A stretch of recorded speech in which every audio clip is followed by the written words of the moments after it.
ഉൽപ്പത്തി 5-ാം അധ്യായം ആദം മുതൽ നോഹ വരെ.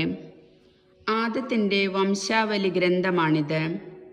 ദൈവം മനുഷ്യനെ തൻ്റെ സാദൃശ്യത്തിൽ സൃഷ്ടിച്ചു. സ്ത്രീയും പുരുഷനുമായി അവരെ സൃഷ്ടിച്ചു. അവിടുന്ന് അവരെ അനുഗ്രഹിക്കുകയും മനുഷ്യൻ എന്ന് വിളിക്കുകയും ചെയ്തു.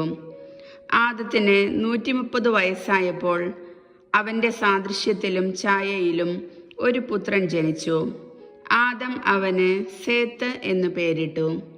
സേത്തിൻ്റെ ജനനത്തിനു ശേഷം ആദം 800 വർഷം ജീവിച്ചു. അവന് വേറെയും പുത്രന്മാരും പുത്രിമാരും ഉണ്ടായി. ആദത്തിൻ്റെ ജീവിതകാലം 930 വർഷമാണ്. അതിനുശേഷം അവൻ മരിച്ചു. സേത്തിന് 105 വയസ്സായപ്പോൾ എനോഷ് എന്നൊരു പുത്രനുണ്ടായി. എനോഷിൻ്റെ ജനനത്തിനു ശേഷം സേത്ത് 807 വർഷം ജീവിച്ചു. അവന് വേറെയും പുത്രന്മാരും പുത്രിമാരും ഉണ്ടായി. സേത്തിൻ്റെ ജീവിതകാലം 912 വർഷമാണ്. അവനും മരിച്ചു. എനോഷിന് 90 വയസ്സായപ്പോൾ കെയ്നാൻ എന്ന പുത്രനുണ്ടായി. കെയ്നാന്റെ ജനനത്തിനു ശേഷം എനോഷ് 815 വർഷം ജീവിച്ചു.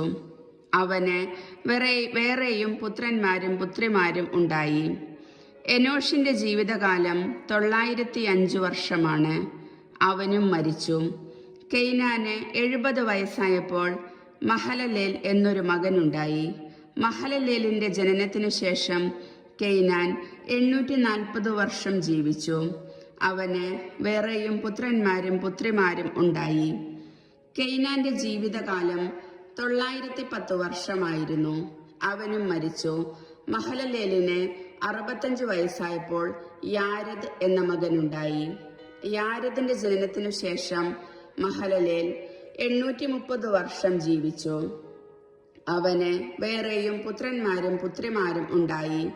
മഹലലേലിന്റെ ജീവിതകാലം 895 വർഷമായിരുന്നു. അവനും മരിച്ചു.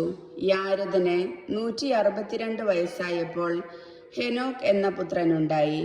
ഹെനോക്കിന്റെ ജനനത്തിനു ശേഷം യാരദ് 800 വർഷം ജീവിച്ചു. അവന് വേറെയും പുത്രന്മാരും പുത്രിമാരും ഉണ്ടായി. യാരദിന്റെ ജീവിതകാലം 962 വർഷമായിരുന്നു. അവനും മരിച്ചു.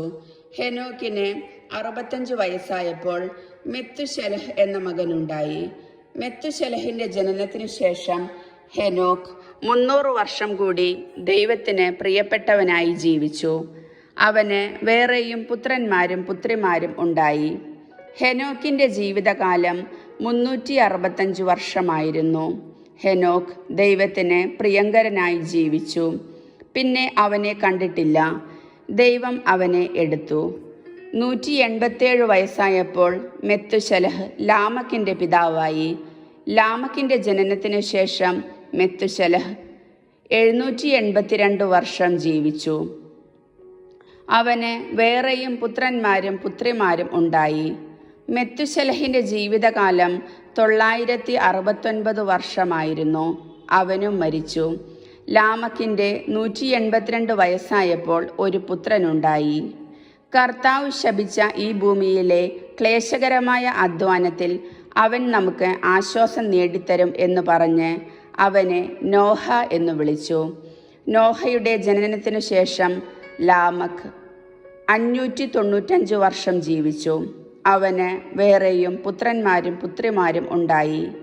ലാമക്കിന്റെ ജീവിതകാലം 777 വർഷമായിരുന്നു. അവനും മരിച്ചു. നോഹയ്ക്ക് 500 വയസ്സായതിനു ശേഷം ഷേം, ഹാം, യാഫത്ത് എന്നീ പുത്രന്മാരുണ്ടായി. കർത്താവിൻ്റെ വചനം.